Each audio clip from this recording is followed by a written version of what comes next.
If a book can change the way you see the world, this is where you'll find it. I'm Karo-chan. Let's explore together the books that truly shape our destinies. Today, the book we're diving into is Money Changes Everything: How Finance Made Civilization Possible by William Goetzmann. When you hear the word finance, what pops into your mind? Is it the numbers flashing across a stock market screen? Maybe the financial crises you hear about in the news? Or do you think it's just a rich person's game? Something that has little to do with ordinary people like us? I'm guessing that's how many people feel. After all, when we talk about finance in daily life, it's usually about how to invest and make money, or how to avoid scams and pitfalls. It often feels like finance is just about money, and nothing more. But right from the start, William Goetzmann, the author of Money Changes Everything: How Finance Made Civilization Possible, gives us a mind-shifting idea. Finance isn't some modern invention, and it's definitely not a kind of original sin. It stands right alongside the wheel and writing as one of the core technologies that shaped human civilization. Think about it. For civilization to progress, humanity has always faced two ultimate problems. First, time. How do we save today's resources for tomorrow, or pull tomorrow's benefits forward to use today? Second, risk. How do we deal with the uncertainty of bad harvests, shipwrecks at sea, or running out of money in old age? And for the past 5,000 years, finance has essentially been doing one thing: helping humans solve those two problems. So why could Goetzmann see finance this way? It has everything to do with his background. He grew up on the Yale campus. His father was a professor of archaeology and history. From a young age, he was surrounded by ancient artifacts and stories of the past. Later, he studied finance himself, did archaeological research, and even made films. This kind of cross-disciplinary vision let him see connections others missed. He could look at a Sumerian clay tablet recording a barley loan and recognize it as an ancient version of the same intertemporal promise we make with a modern credit card. He could look at Athenian maritime loans and see the early form of what we now call insurance, risk-sharing. He didn't treat finance as a formula. He treated it as the skeleton of civilization. Without that skeleton, many civilizations simply couldn't stand. Take a simple example. Today, when we buy a house with a mortgage, we're basically trading 30 years of future income for a home we can live in today. 5,000 years ago, a Sumerian farmer borrowing barley from the temple was trading next year's harvest for this year's seeds. The core logic, isn't it exactly the same? Finance has never been some lofty, elite thing. From the very beginning, it was created to help people get through daily life. When we read this book today, it's not about crunching complicated formulas or learning how to trade stocks. It's about following Goetzmann's footsteps backward through time, starting 5,000 years ago in Sumer, where the earliest humans learned how to raise debt and calculate interest in Cuneiform. Then we moved to Athens, where maritime loans kept the city's grain supply flowing, and, surprisingly, even helped nourish democracy itself. Then on to Rome, where joint stock companies became the backbone of an empire spanning 3 continents. You'll start to see that those ancient financial tools, clay tablets, silver coins, bonds, are, at their core, no different from the mobile payments and social security accounts we use today. They're all ways humans invented, bit by bit, to bridge time and fight risk. So next, let's start from the childhood of finance and see how the Sumerians used a simple clay tablet to carve out humanity's very first code of financial civilization. If we think of human civilization as a giant tree, then finance is the root system that first dug into the soil. You can't see it, but it quietly sends nutrients to the trunk, allowing civilization to grow from scattered tribes into connected city-states and empires. In his book, Goetzmann says that the Sumerians 5,000 years ago, and later the Athenians and Romans, were all doing the same thing, using financial tools to solve the problem of how people can live and work together. Let's start from the very beginning. Sumer. The Sumerians lived in the Mesopotamian region, which is modern-day Iraq. Back then, there was no money. People traded grain and livestock through barter. But here's the problem. If a farmer wanted to borrow barley from the temple in spring to use as seeds and pay it back in autumn, How could they keep track of how much was borrowed and how much should be repaid? You couldn't just rely on a verbal promise. What if someone went back on their word? So they invented clay tokens, small pieces of clay carved with symbols. For example, a barley stalk might represent 10 liters of barley, and a sheep carving represented 1 sheep. When a farmer borrowed grain, he kept a clay token. When he repaid it, he returned the token. That was humanity's very first debt certificate. Eventually, the clay tokens weren't enough. Say someone borrowed 30 liters of barley and 2 sheep. You couldn't expect them to carry a pile of clay pieces around. So the Sumerians started carving the shapes of those tokens onto larger clay tablets, sealing them with clay, and writing the borrower's name on top. Over time, those markings became more standardized and eventually evolved into the world's very first writing system, cuneiform. Pretty wild, right? We tend to think writing was invented for poetry or recording history. But in truth, it was created for bookkeeping. It was the need for finance that pushed humanity to take its first step toward civilization.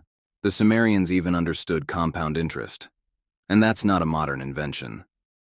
There's an artifact called the Enmetena Cone, which records a debt dispute between 2 city-states from around 2400 BCE.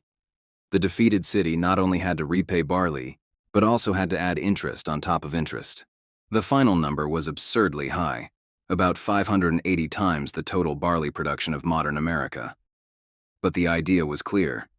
A debt today grows bigger tomorrow. The core logic of finance had already taken shape 5,000 years ago. And after that, the torch of civilization passed to Athens. Athens had a big problem. They couldn't grow enough food. About 30% of their grain had to be shipped in from the Black Sea. But ancient sea travel was risky. If a storm hit and a ship went down, the merchants would lose everything, and maybe still owe money. Who'd want that job? That's when the Athenians came up with maritime loans. A merchant who wanted to ship grain could borrow money from an investor. If the ship sank, the debt was canceled.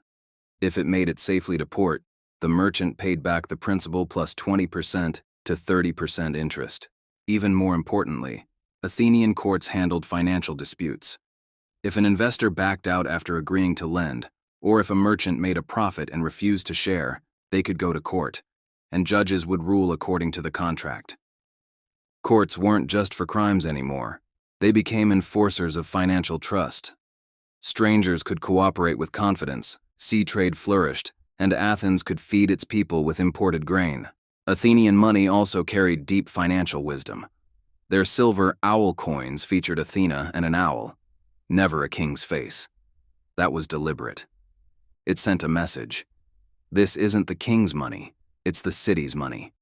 People used it to pay taxes, receive government subsidies, and over time, they began to feel, I'm part of Athens because I use the same money as everyone else. Goetzman calls this the adhesive power of currency. It binds individuals into a shared community, and that sense of belonging is what allowed democracy to take root. Now let's look at Rome. Running such a vast empire, collecting taxes, building roads, maintaining armies, was far too much for the government alone. So they came up with tax farming companies. The state outsourced tax collection and public works to private companies. Ordinary citizens could buy shares in these companies. If the business made money, they earned dividends. If it lost money, the most they could lose was their initial investment. That was the birth of limited liability. These shares could even be traded in the Roman Forum, essentially an ancient stock market. But Rome also planted the seeds of its own downfall. In its later years, when the empire ran short of money, the government got clever, or rather, sneaky. They started debasing the silver coins, mixing in cheaper metals like lead. The coins lost purity, prices skyrocketed, and inflation went wild. What once bought 10 loaves of bread now bought barely 1. The people's money became worthless, soldiers went unpaid, and soon they stopped fighting. The empire's defenses crumbled. Goetzman warns us, the fall of Rome looked like a military failure on the surface, but at its core, it was a financial collapse. When money loses credibility, the veins of civilization clog up. The Sumerians wrote the first line of finance on clay tablets. The Athenians built their city-state with loans and silver coins. The Romans powered their empire with joint stock companies. All these Mediterranean civilizations used credit to unite people and support large collectives. But interestingly, in the distant East, China took a completely different financial path. In the next part, we'll see how our ancestors, without learning from Sumerian clay tablets or Athenian loans, built their own civilization using shells and paper money. In the last part, we talked about how Mediterranean civilizations used clay tablets for loans, and how joint stock companies turned credit into a tool to support city-states and empires. But far away in the East, our Chinese ancestors didn't follow that Mediterranean path. Instead, with a sharp sense of daily needs, they came up with a completely unique financial logic of their own. This system wasn't built to support international trade or manage imperial outsourcing. It grew out of real, everyday problems: how to live, how to trade, and gradually formed a distinct financial legacy. Let's start from the very beginning: money itself. Today, our paper bills and mobile payments look super modern, but China's earliest form of currency was actually seashells you could find along the coast. In 1976, archaeologists opened the tomb of a Shang dynasty queen and her son. Inside, besides dazzling bronzes and jade, they found over 7,000 seashells. These weren't decorations. They were real currency in the Shang era. Why seashells? The answer's simple: practicality. First, scarcity. The Central Plains were far from the sea, so shells had to be transported from the distant southeastern coast. Hard to fake. Second, portability. Way easier to carry than sacks of barley like the Sumerians or heavy copper chunks like the Romans. You could literally trade with a handful in your pocket. And here's the fun part: our Chinese characters actually hide this financial DNA. Look at words like kai, wealth; dai, loan; gao, purchase; zi, capital. They all have the bei, radical, the shell symbol. That shows from the moment our writing system was created, shell money was already intertwined with the Chinese idea of economy and wealth. The Sumerians used Cuneiform to keep accounts, while the Chinese used the bei, radical, to represent wealth. Different forms, same essence, using symbols to lock in credit. That's the shared core of human financial wisdom. The difference is, China's financial thinking started closer to everyday life and real people's needs. By the Song dynasty, China saw an explosion of financial innovation. It created the world's very first paper money, called jiaozi. And no, it wasn't invented by some emperor. It came from the cleverness of merchants in Sichuan who were simply fed up. At that time, Sichuan used iron coins, which were insanely heavy. Buying a bolt of cloth meant carrying 50 pounds of iron. Even buying a pound of salt meant lugging around over a pound of coins. Merchants who traveled around to trade were exhausted just moving their money. So, 16 reliable shops in Chengdu teamed up to create the Jiaozi Exchange House. Merchants deposited their iron coins there and got a piece of paper stating the amount. That paper could be used as money and could even be exchanged back for iron coins in other Jiaozi houses. That was the first Jiaozi, basically a note backed by iron, but it solved a huge problem: money that was too heavy to carry. Later, the government took over and refined the system. They used paper made from mulberry bark because regular paper was too easy to fake. They printed it using 4-color copper plates to make the patterns complex and hard to counterfeit. Each note even had the warning, "Counterfeiters shall be executed," and new notes were issued every 3 years to prevent wear and loss of trust. Gutzman really admired this. Song dynasty paper money wasn't printed recklessly.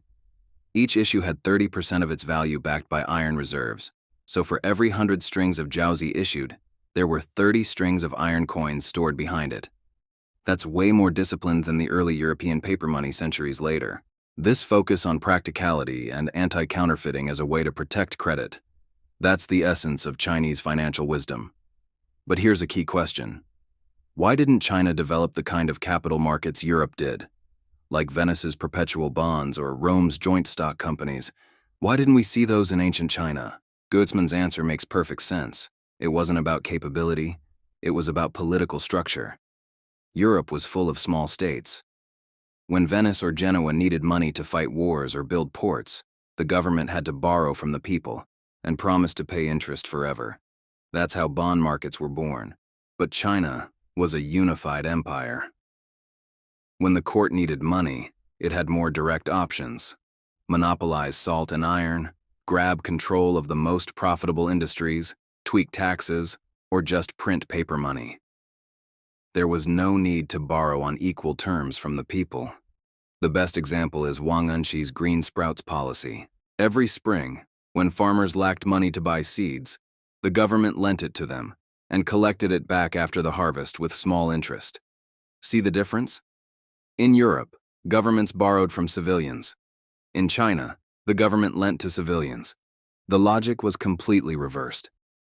This government-led financial model worked well in a unified empire. It kept society stable, but it also limited space for private capital to flow freely and form markets.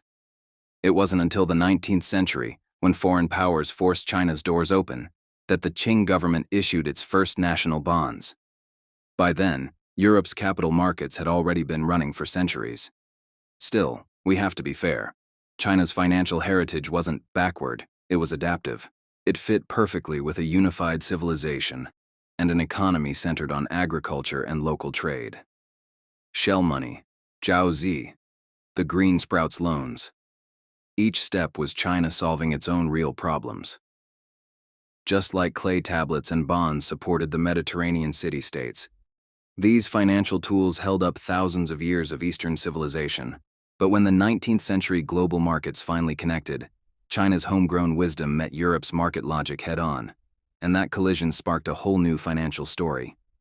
That's exactly what we'll dive into next: how Europe, out of the chaos of small state rivalries, forged financial breakthroughs that changed the entire world. In the last part, we talked about how China's unified empires developed a government-led financial system. Europe, on the other hand, was a completely different story, full of small states, constantly at war. They had no national monopolies like salt and iron, and they couldn't just print paper money whenever they wanted. But ironically, it was this chaos that forced Europeans to invent more flexible financial tools, evolving from church-based sacred finance into a system that could eventually connect the entire world. Goetzman points out that Europe's financial breakthroughs were basically born out of survival pressure. And the first group to lead that change? Knights, the Knights Templar. We usually think of them as crusaders, but in reality, they were also the first multinational bankers of the Middle Ages. Back then, European pilgrims heading to the Holy Land faced constant danger from bandits. It was risky to carry gold and silver. The Templars set up outposts across Europe and Jerusalem. Pilgrims could deposit their money in Europe, get a receipt, and then withdraw the same amount once they reached the Holy Land. It was basically Europe's version of China's fei qian, the flying money system, just a few centuries later, but operating across continents. What's even more impressive is that the Templars handled money for kings. The English king's crown and jewels, the French royal family's tax revenues, all were safely stored in the Templars' vaults. Why? Because the knights took vows of poverty, chastity, and obedience. People trusted them more than corrupt officials. They believed the Templars wouldn't steal a coin. But the ending was almost poetic in its irony. King Philip IV of France owed the Templars a massive debt he couldn't repay, so he accused them of heresy, raided their compounds overnight, and seized all their assets. That event woke Europe up. No matter how advanced finance becomes, it can't escape political power. If finance wanted stability, it needed a system free from royal control, and that idea laid the groundwork for the rise of city-state finance. The real breakthrough came in Venice. In 1172, Venice was preparing for war with the Byzantine Empire, but the treasury was empty. No money to hire soldiers or build ships. If it were a Chinese emperor, he'd probably raise taxes or start a state monopoly. But Venice was a city-state. It didn't have that kind of power, so they borrowed money from the citizens, by force. The wealthy lent more, the poor lent less, based on their assets. But here's the brilliant part. The Venetians didn't default. They promised to pay 5% annual interest, and these IOUs could be sold to others. For example, if you lent 100 gold coins but needed cash, You could sell your note for 95 gold coins to your neighbor, who'd then collect the future interest. That was the world's first bond. And the market near the Rialto Bridge became the world's first bond exchange. But there was one big problem. The church strictly forbade usury. Earning interest was considered a sin. So how did the Venetians get around it? They pulled off a clever rebrand. They didn't call it lending with interest. They said citizens were buying a share of the state's future income. You weren't lending money. You were investing in Venice's future taxes and trade profits. That way, earning a return wasn't sinful. It was logical. Guzman argues this wasn't cheating. It was finance forcing humanity to rethink the morality of money. When finance becomes essential to a city's survival, old moral codes have to evolve. That kind of pragmatic flexibility was the real key to Europe's financial breakthrough. Bonds alone weren't enough. For finance to go further, it needed precision. And that's where mathematics came in. In the old days, European merchants calculated profits and interest using Roman numerals, painfully slow and full of errors. Then in 1202, an Italian named Fibonacci wrote the Book of Calculation, teaching people to use Arabic numerals for accounting. He even explained how to calculate annuities and split profits among partners. One problem in the book went like this. If someone deposits £100, earns interest every month and withdraws £30 per year, how long before the money runs out? That was the earliest version of a cash flow calculation, turning guesswork into real financial math. Later on, scientists like Bernoulli and Halley joined the game. Yes, that Halley, the guy who discovered Halley's Comet. He got hold of mortality data from Breslau, Germany, and calculated the probability of a 13-year-old living to age 60. From that, he figured out exactly how much a lifetime annuity for that child should cost. That solved the government's biggest fear, losing money on annuities. Guzman emphasizes that finance and math are symbiotic. Without math, finance is just gambling. Without finance, math would have stayed locked in the ivory tower, solving abstract problems.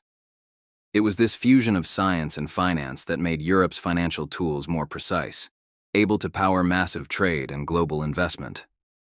By the 19th century, Europe's financial system was no longer a city-state experiment. Britain's stock market financed railways, France's banks fueled overseas colonies, and the Dutch East India Company raised capital through shares to expand trade all the way to Asia. A global financial network was taking shape. But this system had its dark side. When finance grows too complex and obsessed with quick profits, bubbles and crises follow. As Guzman warns, every breakthrough carries the seeds of chaos. Europe's turmoil forced financial innovation, but it also forced them to face the risks that came with it. Next, we'll dive into Part 4. When global finance became fully connected, how did those bubbles, crashes, and regulations push it to finally grow up? When Europe's financial tools evolved, from Venetian bonds to Fibonacci's arithmetic, into a network that spanned the entire world, finance finally reached its coming-of-age moment. But a coming-of-age is never about flowers and applause. It's about facing the cost of being connected. That cost was that bubbles could spread across oceans and crises could ripple across continents. Humanity had to learn to walk a tightrope called regulation, balancing innovation and chaos. In his book, Guzman describes this century as a record of financial trial and error. Every burst bubble a hard-earned lesson, every upgrade in regulation a step toward true maturity. The first time global finance truly revealed itself was during the deep collision between East and West. In the 19th century, China needed money to build railways, open factories, and pay war reparations from the Opium Wars. The treasury was empty, so it had to borrow from European banks, China's first real step into the global capital market. But unlike Venice borrowing from its own citizens, European investors saw China as risky, demanding interest rates more than double those of British or French bonds. For instance, in 1894, the Qing government's Anglo-German loan carried a 5% annual rate and was backed by customs revenues. Guzman noted that this wasn't exploitation. It was how global finance prices risk. Unfamiliar markets and opaque systems always come with a premium. To join that world, China first had to learn the language of credit. Even more fascinating was the rise of Shanghai. In the 1920s, The Bund was packed with foreign banks and Chinese money houses. On the stock exchange, people traded both Chinese railway shares and foreign rubber stocks. On the currency market, silver dollars, US dollars, and British pounds exchanged hands freely. This wasn't a Western transplant. It was a fusion of China's native financial DNA, like the zhuangpiao notes from local money shops, with global tools like stocks and bonds. Shanghai merchants blended traditional partnerships with modern investments, buying foreign company shares to spread risk. It showed that global finance wasn't something imposed. It was a meeting ground for different financial civilizations. But that fusion carried risks too.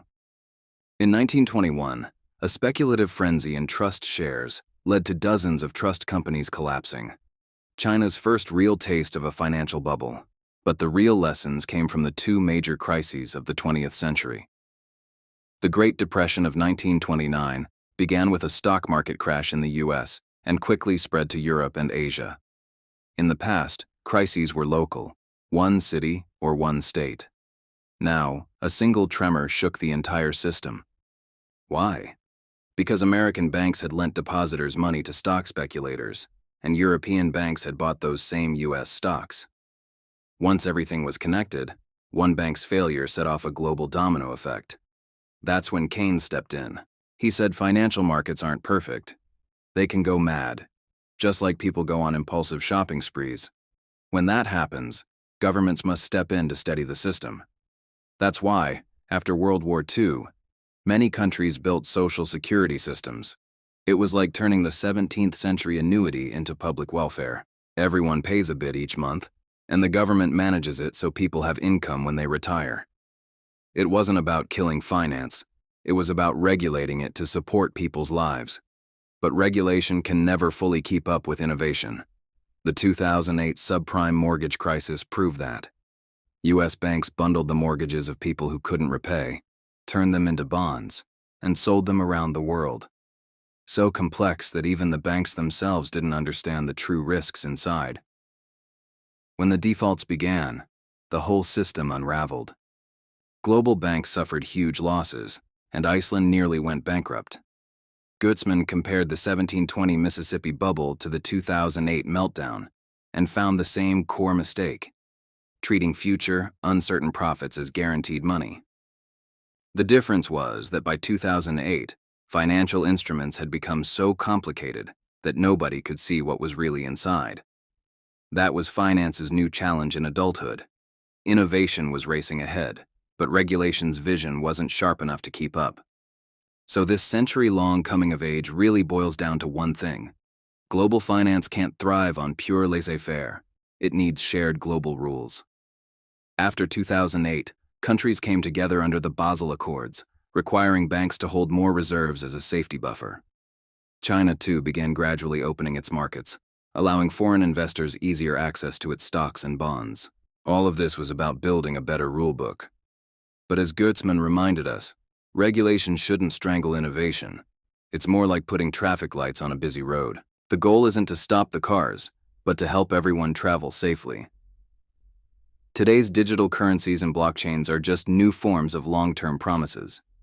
As long as trust is preserved, they too can become legitimate tools of finance.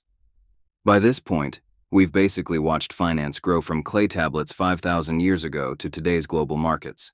It started as a simple tool helping Sumerian farmers borrow seeds and grew into a massive system linking the entire planet. It evolved from solving survival problems to balancing innovation and risk. And through it all, one core truth never changed. As we'll explore in the next part, the ultimate lesson of finance lies in just two simple words: time and trust.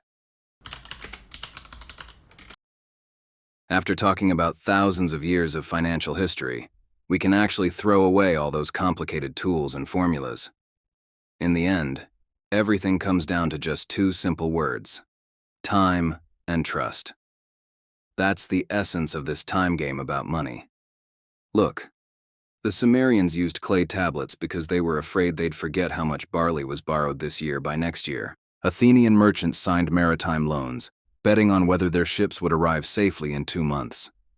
We pay our mortgages today so that our future selves, 30 years from now, can help our present selves own a home. And we pay social insurance now so our working selves can support our retired selves later. Finance has never been about getting rich quick. It's humanity's invention of a time machine. It can't take us through time, but it connects past promises, present resources, and future hopes, allowing civilization to move forward step by step. And this game has no standard answer. The Sumerian clay tablet, the Song dynasty's Jiaozi, Europe's bonds, none is superior to the other. The Sumerians needed a way to settle tribal debts, so they created clay tablets. The Song merchants needed a way to avoid carrying heavy iron coins, so they created Jiaozi. Venice needed money to go to war, so they invented bonds. Every financial tool is a civilization's answer to the question, how do we get through our days? Just like we wouldn't use Jiaozi to fund Venice's wars, or use bonds to help Sichuan merchants carry iron coins. Financial wisdom has never been about copying others. It's about solving your own problems. But this game has a red line: reverence. The Romans mixed lead into their silver coins, thinking they could cheat time. But they only destroyed trust and brought down their empire. In 2008, bankers wrapped unpayable mortgages into complex securities, thinking no one would notice the risk, until the whole world paid the price. On the other hand, the Athenians built courts to protect the credit of maritime loans, which made sea trade flourish. The Song people used mulberry paper and copper printing to prevent forgery. That's why Jiaozi circulated for centuries. Innovation can be bold, but it must never lose trust. That root, it's just like the earliest clay tablets. If the numbers carved on them didn't count, or if your mobile payment today didn't actually send money after scanning the code, even the smartest tools would be nothing but empty shells. So here's what I really want to say. When William Goudsman wrote, "Money changes everything," he wasn't trying to teach us how to trade stocks or buy funds. He wanted us to understand that finance isn't something outside of us. It's hidden in the Chinese characters on your blanket's edge, in your monthly mortgage bill, and in the numbers of your Social Security account. Every time we make a mobile payment or save for retirement, we're playing the same time game that the Sumerians who carved clay tablets and the Song craftsmen who printed Jiaozi were playing 5,000 years ago, turning trust into a force we can rely on. So next time you hear the word finance, don't just think of numbers going up and down. Think about those clay tablets, silver coins, and paper notes that have crossed thousands of years, and how they helped humanity solve everyday survival problems. Then you'll understand. The true meaning of finance has never been, money makes money. It's about helping every ordinary person walk through time a little more steadily, and helping human civilization move toward the future a little more solidly. And finally, congratulations. You've just finished another book.